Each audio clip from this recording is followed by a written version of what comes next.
been here for this insightful presentations on the GMOs.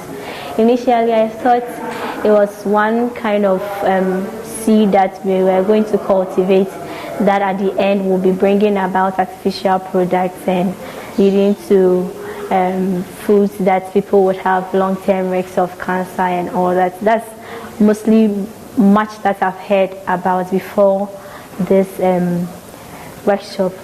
And I think the better part of Ghanaians also think in that angle, thinking that it's going to be a new breed of food that we are going to cultivate and we'll be leaving out our conventional or traditional products that we've been having. But today I got to understand that they are just an improved variety of seeds that we can cultivate to adapt to the conventional foods that we have in the system. So it's not something that we are going to eat and it's going to kill us, but it's just been made resistant to some insects and it's been made resistant to some other deficiencies we have in our traditional or conventional seeds that we do have. So I think it's actually a good initiative, and we shouldn't have the perception that when it's being implemented and we start cultivating them, it's going to bring about the cancers and all that. There has been research that has been conducted and we have the benefits and all that. So let's give them the audience that they need so that we can better appreciate what they are trying to carry across. GMO, initially I didn't understand. I thought it was a specialized product that has come to replace the traditional ones.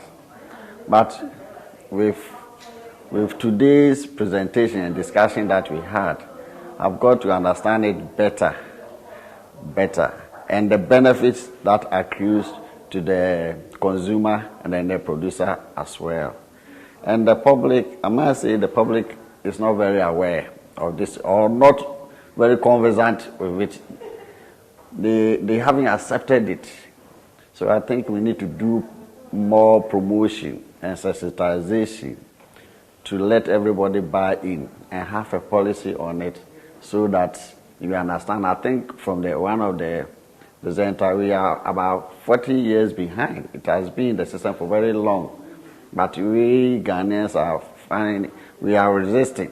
We don't want to accept, but I think it will help because it has so many benefits and so many things that will help both consumer and then the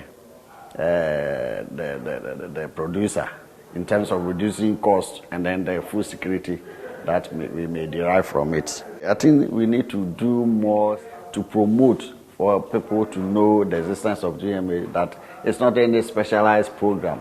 It has been designed to harm consumers, but rather to improve the well-being of the producers and the consumers' food security as well. And I think it is something that needs to be encouraged and promoted as well. Yeah. Donation.